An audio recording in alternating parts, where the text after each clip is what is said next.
আজকের আলোচনা হবে এসএসসি গ্রুপ ডি এর প্র্যাকটিস সেট 10। 1 নম্বর প্রশ্নে কি বলেছে? কৃত্রিম উপগ্রহ আর্যভট্ট কবে উৎক্ষেপিত হয়? একের অপশান সি রাইট অ্যান্সার 1975 সালে। 2 নম্বর প্রশ্নে কি বলেছে? ইস্পাত তৈরিতে বিশুদ্ধ লোহার সাথে মেশানো হয় ড্যাশ। 2 নম্বর প্রশ্নের রাইট অ্যান্সার হয়ে যাবে option A carbon, manganese, tungsten. 3 নম্বর প্রশ্নে কি বলেছে? আন্দামান ও নিকোবর দ্বীপপুঞ্জ 1944 খ্রিস্টাব্দে অস্থায়ী আজাদ হিন্দ সরকারের অধীনে প্রথম ভারতীয় স্বাধীনতা প্রাপ্ত ভূখণ্ডের পুনর্নামকরণ হয়েছিল ড্যাশ। 3 নম্বর প্রশ্নে অপশান বি রাইট অ্যান্সার শহীদ ও স্বরাজ দ্বীপ। 4 নম্বর প্রশ্নে কি বলেছে? তিস্তা নদীর পশ্চিম ভাগ যে নামে পরিচিত? 4 নম্বর প্রশ্নে রাইট অ্যান্সার অপশান এ তরাই নামে পরিচিত। 5 নম্বর প্রশ্নে কি বলেছে? রাষ্ট্রপতি কখন অধ্যাদেশ জারি করতে পারেন? 5 নম্বর প্রশ্নে অপশান এ রাইট অ্যান্সার সংসদে অধিবেশন না চলাকালীন। 6 নম্বর প্রশ্নে কি বলেছে? ম্যাকাফি হলো এক প্রকার ড্যাশ। 6 নম্বর প্রশ্নে option A right answer antivirus software. 7 নম্বর প্রশ্নে কি বলেছে? লেজার আবিষ্কার করেন কে? 7 নম্বর প্রশ্নে option A right answer T. H.. My man. 8 নম্বর প্রশ্নে কি বলেছে? নিম্নের কোনটি খারিফ শস্য? 8 নম্বর প্রশ্নে অপশান ডি রাইট অ্যান্সার পাট। 9 নম্বর প্রশ্নে কি বলেছে? রামগড় বিষধরী টাইগার রিজার্ভটি কোন রাজ্যে অবস্থিত? 9 নম্বর প্রশ্নে option D right answer Rajasthan. 10 নম্বর প্রশ্নে কি বলেছে? ভারতের আধুনিক শিক্ষার প্রসারে রাজা রামমোহন রায়কে সাহায্যকারী ডাচ ব্যক্তির নাম বলো। 10 নম্বর প্রশ্নে option C right answer David Hare. 11 নম্বর প্রশ্নে কি বলেছে? ভারতে 100 টাকার নোটে সই থাকে কার? 11 নম্বর প্রশ্নে option A right answer governor reserve bank of ইন্ডিয়ার গভর্নরের সই থাকে। 12 নম্বর প্রশ্নে কি বলেছে? নিম্নলিখিত কোন বাক্যটি বিম কথফিসিসের সম্বন্ধে প্রযোজ্য নয়? 12 নম্বর প্রশ্নে অপশান ডি রাইট অ্যান্সার তিনি নিজে ওয়াং বা রাজা উপাধি গ্রহণ করেছিলেন। 13 নম্বর প্রশ্নে কি বলেছে? History of the Indian national Congress গ্রন্থের লেখক কে? 13 নম্বর প্রশ্নের রাইট অ্যান্সার হয়ে যাবে অপশান এ পট্টভি সীতারামাইয়া। 14 নম্বর প্রশ্নে কি বলেছে? এটিপি কোন খেলার সাথে যুক্ত? 14 নম্বর প্রশ্নের রাইট অ্যান্সার হয়ে যাবে অপশান সি লন টেনিস। 15 নম্বর প্রশ্নে কি বলেছে? নিম্নের কোনটি জ্যোতির্বিদ্যা সংক্রান্ত বস্তু নয়? 15 নম্বর প্রশ্নে option B right answer brittle star. 16 নম্বর প্রশ্নে কি বলেছে? 16 নম্বর প্রশ্নে কী বলেছে? তরুণ ভোটারদের রাজনৈতিক প্রক্রিয়ায় অংশগ্রহণের উৎসাহিত করতে ভারত সরকার কবে জাতীয় ভোটার দিবস উদযাপন করে? 16 নম্বর প্রশ্নে অপশান ডি রাইট অ্যান্সার 25শে জানুয়ারি। 17 নম্বর প্রশ্নে কী বলেছে? 2021 সালের জুলাই মাসে এনইপি ন্যাশনাল এডুকেশন পলিসি 2020 এর 1 বছর পূর্ণ হওয়ার পরে ভারত সরকার 5টি ভারতীয় ভাষায় ইঞ্জিনিয়ারিং ডিগ্রি শিক্ষা দেওয়ার সিদ্ধান্ত ঘোষণা করেছে। যে ভাষায় ইঞ্জিনিয়ারিং শিক্ষা পড়ানো হবে তা নিশ্চিত করুন। 17 নম্বর প্রশ্নে option D right answer Bangla. 18 নম্বর প্রশ্নে কি বলেছে? ড্যাশ ছিলেন একজন চিত্রশিল্পী ও কার্টুনিস্ট। 18 নম্বর প্রশ্নে option C right answer Gaganendranath Tagore. 19 নম্বর প্রশ্নে কি বলেছে? পশ্চিমবঙ্গে কত ধরনের লোকনৃত্য আছে? 19 নম্বর প্রশ্নে অপশান বি রাইট অ্যান্সার 5 ধরনের। 20 নম্বর প্রশ্নে কি বলেছে? Electronic negotiable warehouse receipts নামের একটি ক্রেডিট গ্যারান্টি স্কিম চালু করলো ভারত সরকার। অপশান ডি রাইট অ্যান্সার 20 নম্বর প্রশ্নে। 21 নম্বর প্রশ্নে কী বলেছে? টি ইন্টু ইউ বলতে বোঝায় টি হলো ইউ এর মা, টি প্লাস ইউ বলতে বোঝায় টি হলো ইউ এর বোন, টি ডিভাইডেড ইউ বলতে বোঝায় টি হলো ইউ এর মেয়ে, টি মাইনাস ইউ বলতে বোঝায় টি হলো ইউ এর স্ত্রী। তাহলে A into B plus C divided D অভিব্যক্তিতে এ এর সাথে ডি কীভাবে সম্পর্কিত এটি আমাদের বের করতে হবে। চলো দেখাই। ইন্টু মানে কি বলে দিয়েছিল? মা, প্লাস মানে বোন, ডিভাইডেড মানে মেয়ে, মাইনাস মানে স্ত্রী। তাহলে আর আমাদের এটা কী বলে দিয়েছিল? A into B plus C divided D. তাহলে এবার যে যার জায়গা সেটি বসিয়ে দিলাম। ইন্টু মানে মা বসিয়ে দিলাম, প্লাস মানে বোন, আর ডিভাইডেড মানে মেয়ে যে যার জায়গা সে তার বসিয়ে দিলাম। এ বি এর মা, তাহলে এটা উপরে বসালাম, বিটা নিচে বসালাম। বি আর সি দুই বোনে, এরা কার মেয়ে? এরা আবার ডি এর মেয়ে। তাহলে এ এবং ডি এর সম্পর্ক কি আমাদের চেয়েছিল? তাহলে এ ডি কি স্বামী স্ত্রী? তাহলে এ ডি এর সাথে কীভাবে স্বামী? এখানে স্বামী রয়েছে, স্ত্রী তাহলে স্বামী। এ এর সাথে ডি কীভাবে সম্পর্কিত? তাহলে স্বামী হয়ে যাবে। 21 নম্বর প্রশ্নে অপশান সি রাইট অ্যান্সার। 22 নম্বর প্রশ্নে কি বলেছে? দেখো, প্রদত্ত কাগজটিকে ভাঁজ করে একটি ঘনক বানানো হলে যে পৃষ্ঠে সি আছে তার বিপরীত পৃষ্ঠে কি থাকবে? দেখো, তাহলে কি হবে? আমাদের এফ যে পৃষ্ঠে আছে এফ এবং ইটা মুড়ে দিলে কি হয়ে যাবে, এফ এবং ই দুটো বিপরীত পৃষ্ঠে থাকবে। এদিকে মুড়ে দিলে বি এবং ডিটা বিপরীত পৃষ্ঠে থাকবে, তাহলে এ এবং সিটা বিপরীত পৃষ্ঠে থাকবে, তাহলে সি এর বিপরীতে কে থাকবে, এ। তাহলে 22 নম্বর প্রশ্নে অপশান এ রাইট অ্যান্সার। 23 নম্বর প্রশ্নে কী বলেছে, জিজ্ঞাসার চিহ্ন স্থানে কী বসবে। দেখো প্রথম কী রয়েছে, তাহলে একটি খাপ রয়েছে, তারপরে দেখো দুটি খাপ রয়েছে, তারপরে দেখো তিনটি খাপ রয়েছে, এবার চারটি খাপ কোনখানটা রয়েছে দেখো 1 2 3 4, তাহলে C option C right answer. 23 নম্বর প্রশ্নে অপশান সি রাইট অ্যান্সার। এরপরে কী বলেছে, 24 নম্বর প্রশ্নে এই যে জিজ্ঞাসার চিহ্ন স্থানটিতে কী বসবে। দেখো প্রথম চিত্রটিতে সব কিছু ঠিকঠাক রয়েছে, তারপরে কী হয়েছে দেখো এই সাইডে দুটো, এই সাইডে দুটি একটু মুছে গিয়েছে, এইটা আর এইটা একটু মুছে গিয়েছে। এরপরে দেখো আরেকটু ঘর মুছে গিয়েছে, তারপরে দেখো এটি একদম পুরো মুছে উঠে গেল আর নেই। এরপরে কী আছে, এর পরবর্তী ঘরটিতে তাহলে কী হবে, এই যেগুলি রয়েছে এগুলি একটা করে উঠে যাবে। কোন অপশানে রয়েছে, অপশান ডিতে রয়েছে, তাহলে অপশান ডি রাইট অ্যান্সার। 25 নম্বর প্রশ্নটি প্রত্যেকে ভালো করে দেখে নাও। 3টি বিবৃতির পরে 1 এবং 2 নম্বর যুক্ত দুটি সিদ্ধান্ত দেওয়া হয়েছে, বিবৃতিগুলিকে সত্য বলে ধরে নিন যদিও সেগুলি সাধারণভাবে পরিচিত তথ্য থেকে ভিন্ন বলে মনে হয়। প্রদত্ত সিদ্ধান্তগুলির মধ্যে কোনটিতে বা অথবা কোনগুলিতে প্রদত্ত বিবৃতিগুলি থেকে যুক্তিযুক্তভাবে উপনীত হওয়া যায় তা নির্ধারণ করুন। তাহলে বিবৃতি 1-এ কী রয়েছে, কিছু জামা হয় তুলা। 2-এ কী রয়েছে, সকল তুলা হয় কাপড়। 3-এ কী রয়েছে, কিছু কাপড় ট্রাউজার নয়। সিদ্ধান্ত তাহলে কী দেওয়া রয়েছে, কিছু জামা হয় ট্রাউজার। 2 নম্বর সিদ্ধান্তে কী রয়েছে, কিছু তুলা জামা নয়। 25 নম্বর প্রশ্নে অপশান বি রাইট অ্যান্সার। সিদ্ধান্ত 1 বা 2 কোনোটি অনুসরণ করে না। 20 নম্বর প্রশ্নে তাহলে কি বলেছে, নিম্নলিখিত প্রশ্নে প্রদত্ত বিকল্পগুলি থেকে সম্পর্কিত বর্ণগুলি নির্বাচন করুন। O T Y J is to Q V A L, double is টুতে কী দেওয়া রয়েছে, ডি জি কে এক্স, ইস টুতে কী হবে সেটা আমাদের বসাতে হবে। আচ্ছা দেখে নাও, ও এর সাথে +2 করলে কিউ হয়, ও পি কিউ। আচ্ছা টি এর সাথে +2 করলে কী হয়, এরপর ইউ ভি। আচ্ছা ওয়াই এর সাথে +2 করলে ওয়াই জেড, তারপরে এ।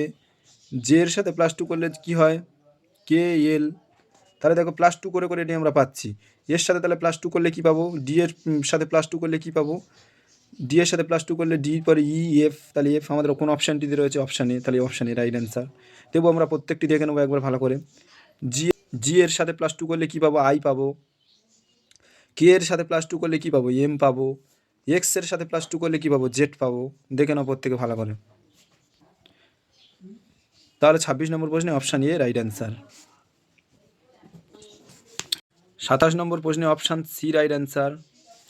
28 নম্বর প্রশ্নে কী বলেছে দেখো, জানুয়ারি নভেম্বর, তাহলে সানডে কি হবে। জানুয়ারি, দেখো জানুয়ারি 2 মাস আগে নভেম্বর, ডিসেম্বর তার আগে নভেম্বর, তার 2 মাস আগে। সানডের 2 দিন আগে তাহলে কী হবে, সানডে স্যাটারডে, তার আগে ফ্রাইডে, তাহলে Friday option B right answer. 29 নম্বর প্রশ্নে কী বলেছে, একটি পরিবারের সদস্য সংখ্যা 6 এবং তারা হলেন P Q R x Y এবং জেড। পি এবং আর হলেন বিবাহিত দম্পতি, কিউ আর এর পুত্র কিন্তু আর কিউ এর মা নন, ওয়াই আর এর ভাই, এক্স পি এর কন্যা এবং জেড পি এর ভাই হলে ওই পরিবারের কতজন সদস্য মহিলা। 29 নম্বর প্রশ্নে অপশান হয়ে যাবে সি, অপশান সি, অর্থাৎ 2জন মহিলা রয়েছে। কে কে, এইখানটা কী বলেছে, পি এবং আর বিবাহিত দম্পতি, তাহলে এইখানটাকার মধ্যে কেউ একজন, পি এবং আর এর মধ্যে কেউ একজন মহিলা রয়েছে, এবং এইখানটায় রয়েছে দেখো এক্স পি এর কন্যা, এইখানটায় এক্সটা তাহলে একজন মহিলা, তাহলে মোট 2জন মহিলা হলো। এইখান থেকে একজন পেলাম আর এইখান থেকে এক্সটা পেলাম, তাহলে 2জন হলো মহিলা সদস্য। 30 নম্বর প্রশ্নে কী বলেছে, ছবিতে একজন মহিলাকে দেখি রাজীব বলল, ওনার মায়ের একমাত্র নাতির মা হলেন আমার স্ত্রী, মহিলার সঙ্গে রাজীবের সম্পর্ক কী। 30 নম্বর প্রশ্নে অপশান সি রাইট অ্যান্সার। মহিলার সঙ্গে সম্পর্ক কী, ওই মহিলা হলেন রাজীবের স্ত্রী। 31 নম্বর প্রশ্নে কী বলেছে, A is to B equal to 2:3 এবং B is to C equal to 4:5 হলে A is to B is to C এর মান কত। চলো করে দেখাই, চলো দেখি কী হবে। দেখে নাও তাহলে কী লিখবো, A is to B is to C. আচ্ছা এ ইস টু বি কত বলেছে 2:3 এবং বি ইস টু সি কত বলেছে 4:5।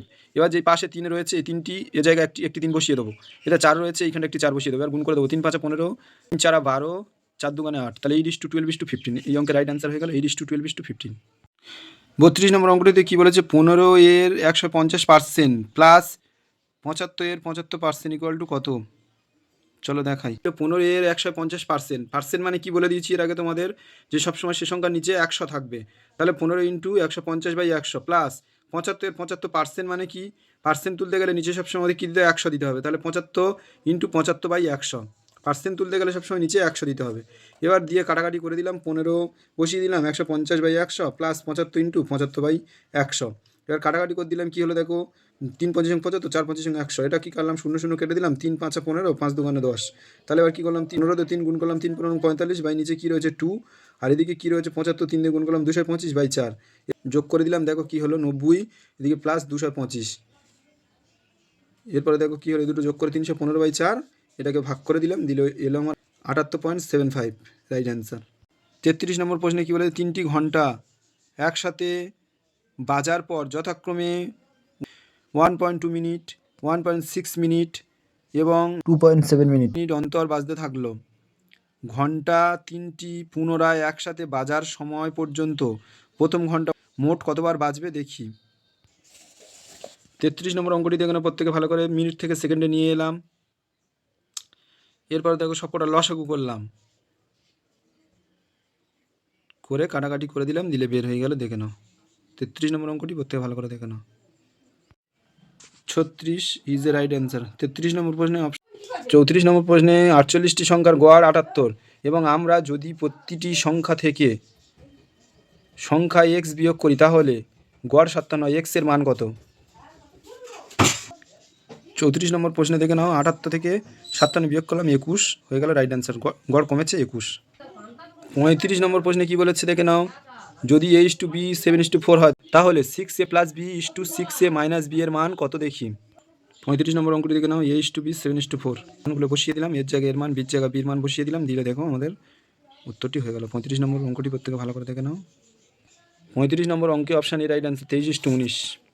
36 নম্বর প্রশ্নে কী বলেছে, 5,000 টাকা মূলধনকে 8 বছরের জন্য সরল সুদে বিনিয়োগ করা হয় যদি বার্ষিক সুদের হার 12% হয়। যদি বার্ষিক সুদের হার 12% হয় তাহলে 8 বছর পর এটি কত সমৃদ্ধি মূল দেবে। দেখে নাও, সিম্পল সূত্রে ফেলে দিলে হয়ে যাবে I = PRT/100। যেহেতু আমাদের এখানে আসল দেওয়া রয়েছে, সুদের হার দেওয়া রয়েছে এবং সময়ও দেওয়া রয়েছে, তাই আমরা মানগুলি বসিয়ে দিলাম, দিয়ে করে নিলাম, দেখে নাও। সুদ আমরা কত পেলাম, 48,000 টাকা। আসল কত ছিল, 50,000 টাকা। তাহলে দুটো যোগ করলাম, 98,000 টাকা আমরা সুদ প্লাস আসল পেলাম। 36 নম্বর প্রশ্নে অপশান বি রাইট অ্যান্সার। 37 নম্বর প্রশ্নে কি বলেছে, 25% এবং 10% ক্রমিক দুটি ছাড়ের সমতুল্য একটি ছাড় নির্ণয় করুন। সমতুল্য ছাড় নির্ণয় কী করে করতে হয় আমি তোমাদের আগে বলে দিয়েছি, a + b - ab/100%। এবার দেখে নাও, এই বের করে দিলাম, এই দুটো যোগ করলাম, করে এইভাবে 25 দিয়ে 0, 5 2 10, 5 5 25, এভাবে করে নিলাম 35। তাহলে 5 দিয়ে 2 ভাগ করলে কত পড়ে থাকে, 2.5। তাহলে 35 - 2.5, 35 থেকে 2.5 বাদ দিলে কত পড়ে, 32.5। 37 নম্বর অঙ্কে অপশান ডি রাইট অ্যান্সার। 38 নম্বর অঙ্কে কী হলে, দুটি সংখ্যার অনুপাত 5:6 এবং তাদের গুণফল 1920 হয়, তাহলে উভয় সংখ্যার সমষ্টি কত হবে দেখি। তাহলে ধরিলাম সংখ্যা দুটি হলো 5x ও 6x, তাহলে দুজনের গুণফল যেহেতু 1920 বলেছে, তাহলে কি 5x × 6x = 1920। তাহলে 5 ছক 30 আর x গুণ হয় x², 30x² = 1920। দ্যাট x², 30-এর সাথে x² গুণাকার আছে, পারলে ভাগ হয়ে যাবে, তাই নিচে বসলো, 0 0 কেটে গেল, 3 দিয়ে ওটা কাটলে 3 6 18, 1 পড়ে আছে, 3 4 12, তাহলে 64, x² = 64। তাহলে x = স্কোয়ার ওদিকে চলে গেল, সমানের এপারে চলে এলে √/, হয়ে যায়। তাহলে x = √/64, √/64 মানে 8 8 64, তাহলে x এর মান 8 পেলাম। তাহলে উভয় সংখ্যার সমষ্টি কত পাবো, 5x, x এর মান যেহেতু আমরা কত পেয়ে গিয়েছি, 8 পেয়ে গিয়েছি, 5x + 6x ছিল আমার, তাহলে দুটো যোগ করলাম, কত হলো 11x। তাহলে 11x ইন্টু কত, এই x এর মান কত পেলাম, 8, তাহলে 11x × 8, তাহলে 8 11 88, উত্তর right answer, 88 is right answer. 38 নম্বর প্রশ্নে অপশান বি রাইট অ্যান্সার। 39 নম্বর অঙ্কটিতে কী বলেছে, সর্বনিম্ন সংখ্যাটি নির্ণয় করুন যাকে 16, 24, 36 এবং 54 দ্বারা ভাগ করলে যথাক্রমে 12, 20, 32 এবং 50 অবশিষ্ট থাকবে। তাহলে প্রথমে কী করলাম দেখো, 16 ছিল, বিয়োগ 12 করলাম, প্রথমেরগুলো থেকে লাস্টের যে সংখ্যাগুলি ছিল ওগুলো বিয়োগ করে দিলাম, দিলে দেখো 24 থেকে 20 বিয়োগ করলাম, 36 থেকে 32 বিয়োগ করলাম, 54 থেকে 50 বিয়োগ করলাম, করলে দেখো 4 4 করে সব পেলাম। এবার এদের লসাগু করে দিলাম, যে সংখ্যাগুলো ছিল প্রথমের যে সংখ্যাগুলো তাদের লসাগু করলাম, লসাগুর মান কত পেলাম, 432। তাহলে সংখ্যাটি হলো কী করে পাবো? দেখো যেহেতু সবগুলো বিয়োগ করে কী পেয়েছি আমরা 4 করে উত্তর পেয়েছি, তাই আমরা কী করবো, লসাগু থেকে 4 বাদ দিলে আমাদের উত্তর বের হয়ে যাবে। 428 রাইট অ্যান্সার। 39 নম্বর অঙ্কে অপশান রাইট অ্যান্সার। 40 নম্বর প্রশ্নে কী বলেছে, সবচেয়ে বড় 5 অঙ্কের সংখ্যা যাকে 5, 6 এবং 7 দ্বারা ভাগ করলে প্রতিটি ক্ষেত্রে অবশিষ্ট 2 পাওয়া যায়, সংখ্যাটি কত? তাহলে আমরা প্রথমে কী করলাম, 5, 6 এবং 7 লসাগু বের করে নিলাম 210। এবার এই লসাগুটা দিয়ে 5 অঙ্কের বৃহত্তম সংখ্যাটাকে ভাগ করলাম, ভাগশেষ কত পেলাম? 39। এবার 5 অঙ্কের সংখ্যাটি কত পেলাম, যেটি দিয়ে এই সংখ্যাগুলো বিভাজ্য, সেই সংখ্যাটি কত পেলাম? তাহলে 5টা 9 বিয়োগ যেটি ভাগশেষ পেলাম ওটি বসিয়ে দিলাম, দিলে যে এই সংখ্যাটি পেলাম এটি দিয়ে ওই যে 5, 6 এবং 7 বিভাজ্য, যেহেতু বলে যে 2 অবশিষ্ট পড়ে থাকবে সেহেতু কী করে এর সাথে 2 যোগ করব, করলে যখন ভাগ করবো তখন 2টা অবশিষ্ট প্রত্যেকবার পড়ে থাকবে, প্রতি ক্ষেত্রে 2 তখন ভাগশেষ অবশিষ্ট পড়ে থাকবে। তাহলে উত্তর কী পেলাম? 99962। 40 নম্বর প্রশ্নে অপশান ডি রাইট অ্যান্সার, 99962।